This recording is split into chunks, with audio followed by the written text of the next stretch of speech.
Hi, everybody. My name is Jason. I'm Caden. I'm Jaden. I'm Eli. And we are the Yahuwah and the Torah channel. And we can't thank you guys enough for hanging out with us, for spending a little bit of time as we read through the Word of our Creator. And for those that missed Shabbat yesterday, so did we. I was pretty ill and I was not doing well. And so we attempted all the way up till when about an hour before we were like, there's no way this is going to be done. And it was a very restful day. I didn't realize how much stress running the Shabbat service actually was. So once I got better, which it was like a little bit afterwards, I realized that it is very stressful to do the Shabbat service. And maybe it's not so much reading it, but it's pretty much hosting it and making sure that everything clicks along the way. So, you know, in terms of rest, I don't know if Boss Clan completely gets her rest when we are hosting the Shabbat service. But we will hopefully be back next week and continue on with that. And we are the family, gentlemen, that believe what? We will allow us Ten Commandments for all generations. They have not been done away with, and that we should be following to this day. Yeah, and they are beautiful things. And the laws, statutes, and commandments, they are found in the first 5 books of Scriptures, Genesis, Exodus, Leviticus, Numbers, and Deuteronomy. And they are actually words of wisdom. They are amazing things that when you get through the curse of religion and you take that breath of fresh air of the Scriptures and you look at the words of knowledge, they become something immaculate. They become something beautiful. And they become something that you would absolutely not want to be without. And so these laws, statutes, and commandments are for all of us. And so as we are trying to get through this world, and this world is definitely full of trials and tribulations. You know, I talked to a brother yesterday. His name is Noe Gonzalez. And he's on fire. You know, the guy's on fire for Yah. And he was leading this huge group of guys inside of the prison system. He'd done 12 years. And he was out there looking for the Hallelujah Scriptures too, was unable to get it. And we provided him and all of his boys Scriptures. And so everybody got them. But he came out and he was, you know, the first few days he was just ecstatic. And as he has gone through the days and times, he's talking about it's hard to smile. And there's one thing about jail and prison is that you lose your freedom, but you also lose your responsibilities. There's nothing you can do. You can't go to this place. You can't do this. You can't do the normal daily grind of stuff that bottles all of us up and takes us down. And I was talking to him and I told him, hey, you know what? Eternity is forever. This is absolutely a testing ground and this is a testing zone. And it is up to all of us to make it through this test. And when we make it through this test and when we see what eternity is like, this little itty bitty time that we have on these lands are going to seem like something very distant. It's going to be something very, very far away. And eternity, as you go through 100, 200, 300 years, you know, imagine what our little 60, 70 years of life is going to be like. We won't even remember it. And it's something that, you know, I'd like to encourage everybody out there that if it feels like it is hard to frown or so hard to smile, it's hard to turn that frown upside down. Just know that your Creator is with you and your Creator knows everything. And it's not like you're going through this alone, although you may very much feel like you're going through it alone. We have a direct line of communication that is amazing. And that is one thing that our Creator has given to us, is a way to establish communication with Him. And He responds. And Hanny says He responds as well. And so when He responds in miraculous ways. And so just realize, you guys are not walking alone. And there's no time in your life that you are walking alone. Now, we are into the book of YESHAYAHU, Isaiah, and we're going to be reading out of Yah Scriptures. Yah Scriptures is the greatest English translation you will ever find anywhere, anytime. It has been restored. So all of these books that have been stolen or ripped out, and the Catholicism people and all the people that stole our Apocrypha, well, they stole it no more, because now it has been restored into a 3,153 page book. That's 103 books. It's 3,153 pages. It'd be incredible. It's 3,153 books, but it is 103 books, and it has 3 amazing bookmarks. Now, this Scriptures is held up. There's a lot of you out there that beat the living snot out of these things, and you take them everywhere you go. And since this is a big one, this holds through the test of time. It is rolled through the prisons, these guys in prisons, and I haven't seen one Scriptures that's broken down as of yet. And I've seen people, and I know people to stick 20 pencils in there, a whole bunch of bookmarks, and people are reading this, guys. We're reading, which is what this is all about. And you can get the Yah Scriptures. It's absolutely free of charge. You can go to YahScriptures.com. There's a download section right there. And every version that we have available, and we're about 20 days away from actually having this on the Android store. And it has a free Android app right now. You guys, for those of you who want to use this, it's free of charge. You can go to YahScriptures.com. Under the downloads is the APK for Android. Pretty soon it'll be going to the Play Store. And that's going to be pretty amazing. And we're also going to be doing some quotes out there for some iOS apps, because there's been a lot of you guys out there with your little Apple, your little shiny Apple devices that are really wanting this. And Boss Clan we've never been like rich enough to actually afford Apple products. And so for those of you that can, I realize that you guys want the good Scriptures on there. And so we will be working on to this and getting this out. So, and also, guys, for those that are helping us with stamps, the stamps are at YahScriptures.com. The stamps are for the prisoners. We can't thank you enough. Every single bit of these donations go to enhance the lives of these prisoners, that as we are enhancing them, we are ministering to them, we are fishing to them. We are doing everything possible to get them to realize the same thing we ask you guys to realize, is that the Word of our Creator, the first 5 books of Scriptures, is the doctrine for today. It's the cool kids club. It's the way we should all be living and operating. Okay, all right, so here we are. We are into the book of YESHAYAHU. Somebody take me through the kings, will you? Take me through Shaul to where we are now. Eli. Alright, so we had Saul. He was the first king that everyone, because of all of Israel, they wanted a king. Yahuwah said they didn't want a king, it wouldn't be good for them. They all insisted they wanted a king, so they got a king. He was pretty good at first, but then he started going bad.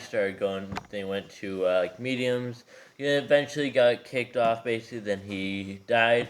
Then David, who was a man after God's own heart, he was a righteous king, did a few bad things, but he was overall good. He would then pass on the reign to his son Solomon, who was the wisest man in the world. But then he started doing things with demons. He had control over them, but then he started sacrificing to them because his wives, he had 700 of them, and he listened to them, started sacrificing to other gods, and then the reign was basically stripped away. But Yahuwah decided to keep 2 on the side of David because of David. So when it was split on Shlomo's son, which was even worse of a king, and then they just kept going downhill, and both sides of the kings were bad. There were a few good ones on the Yahudah side every here and there, but most of them were bad, and we're in the times of kings right now. Yeah, and so this is YESHAYAHU, and so I don't remember where we're at. I don't know if anyone could actually recap this last one, but we are into, and what you're looking at right here is you guys are looking at the Google APK. This is what's going to the App Store under 20 days, we're hoping.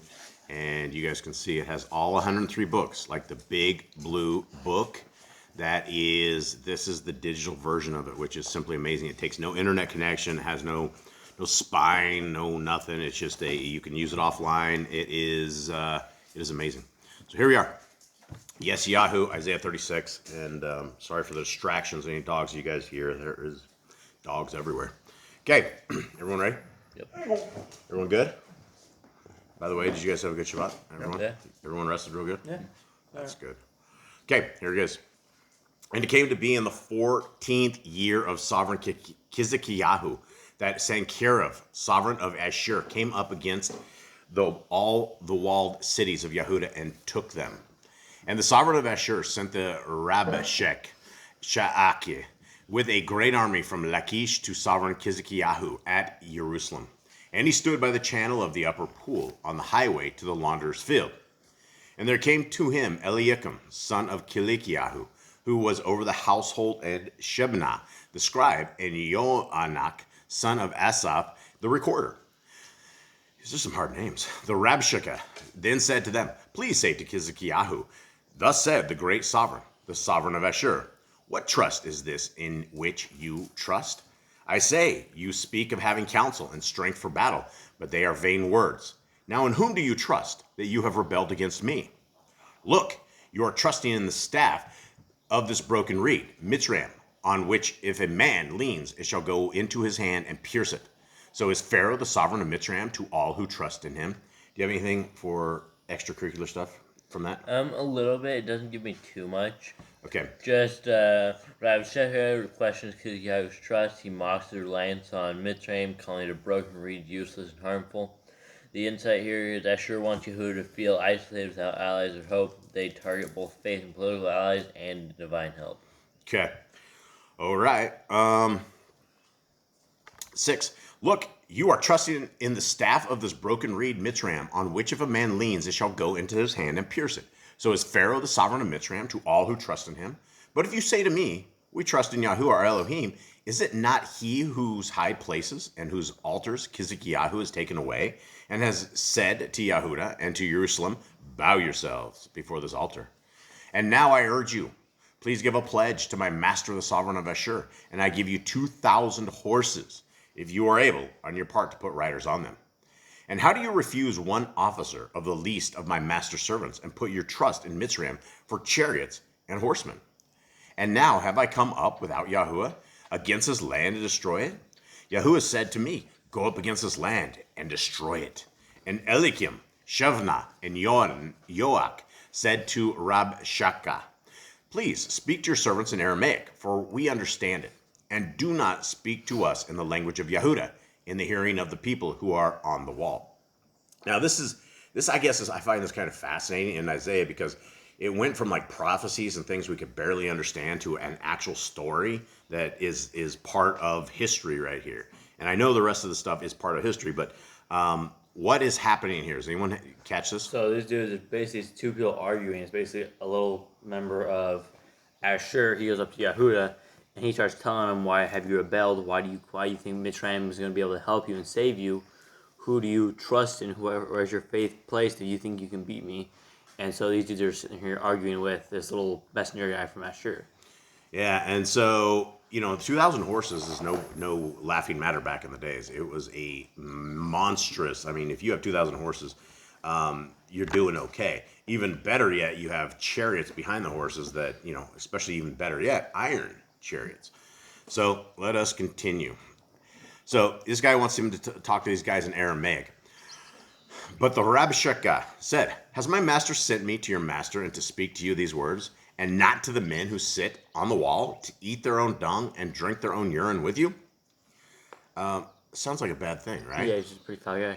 Well, there's a lot of people that actually do drink their own urine. I know. That's right? so foul, guys. I don't think so. Don't do that. I don't think it's a good idea. And there's people that swear by it. That it's like, oh yeah, this is the ancient healing stuff. That this is the. Stop doing it. Yeah, it's not a good idea. I don't think urine therapy is a legit thing. No. Nope. Okay. And the Rabshakeh stood and called out with a loud voice in the language of Yahudah and said, hear the words of the great sovereign, the sovereign of Ashur. Thus said the sovereign, do not let Hezekiah deceive you, for he is unable to deliver you. And do not let Hezekiah make you trust in Yahuwah, saying, Yahuwah shall certainly deliver us. This city is not given into the hand of sovereign of Ashur. Do not listen to Hezekiah, for thus said the sovereign of Ashur, make peace with me by a present, and come out to me. And let each of you eat from his own vine, and each from his own fig tree, and each of you drink the waters of his own cistern, until I come. Then I shall take you away to a land like your own land, a land of grain and new wine, a land of bread and vineyards. Beware lest Hezekiah mislead you, saying, Yahuwah shall deliver us. Has any one of the mighty ones of the nation delivered his land from the hand of the sovereign of Ashur? Where are the mighty ones of Chamath and Arpad? Where are the mighty ones of Sepharwaim? And when have they delivered Shomeron from my hand? Who among all the mighty ones of this land have delivered their land from my hand? that Yahuwah should deliver Jerusalem from my hand? But they were silent and answered him not a word. For the command of the sovereign was, do not answer him. And Eliakim, son of Kilkiyahu, who was over the household, Shevna, the scribe, and Yoach, son of Asaph, the recorder, came to Kizikiyahu with their garments torn, and they reported to him the words of Rabshakeh. All right, so those are tough words, right? So these guys, somebody is mocking the creator of the universe because he seems like he's had great successes in his wars, and he's able to conquer everybody, but he has never seen the power of Yah quite yet. So I think this is, a lot of people do this. A lot of people over throughout the Old Testament have thought that Yahuwah couldn't deliver his people, and Yahuwah always delivers his people, which is why when we walk around with these frowns and when we are broken and we can't see any kind of hope, Yahuwah will also deliver you. He will also deliver all of us, and he has done it. Boss Clan is an example of our Creator delivering us over and over and over. Everything positive in our lives has been a blessing from our Creator, and we can see that in everything that we do. And so there's examples to be had, and there's the faith that we need to have is in our deliverance by the Creator who loves us. And so hopefully those of you guys out there who keep the laws, statutes, and commandments, hopefully we will all catch you guys in the kingdom to come. For those of you out there that are messengers of the Almighty, and when I say messengers of the Almighty, we are all told that every single one of us need to go out and we need to be telling people about this kingdom. We need to be telling people about the laws and statutes and commandments. As we get laughed at, as we get scoffed at, this is our job and this is our mission. And it may seem like you're humbled in the hands of regular people, but for every person that comes into Torah, for every person that turns from their wicked ways, there's messengers that are heralding the great successes when every soul is saved. And so that is our job, is to bring this kingdom to fruition by our working through the laws, statutes, and commandments with the people. So with that, everybody, I hope you guys have a wonderful day. Much love to you all. Shalom. All right, shalom.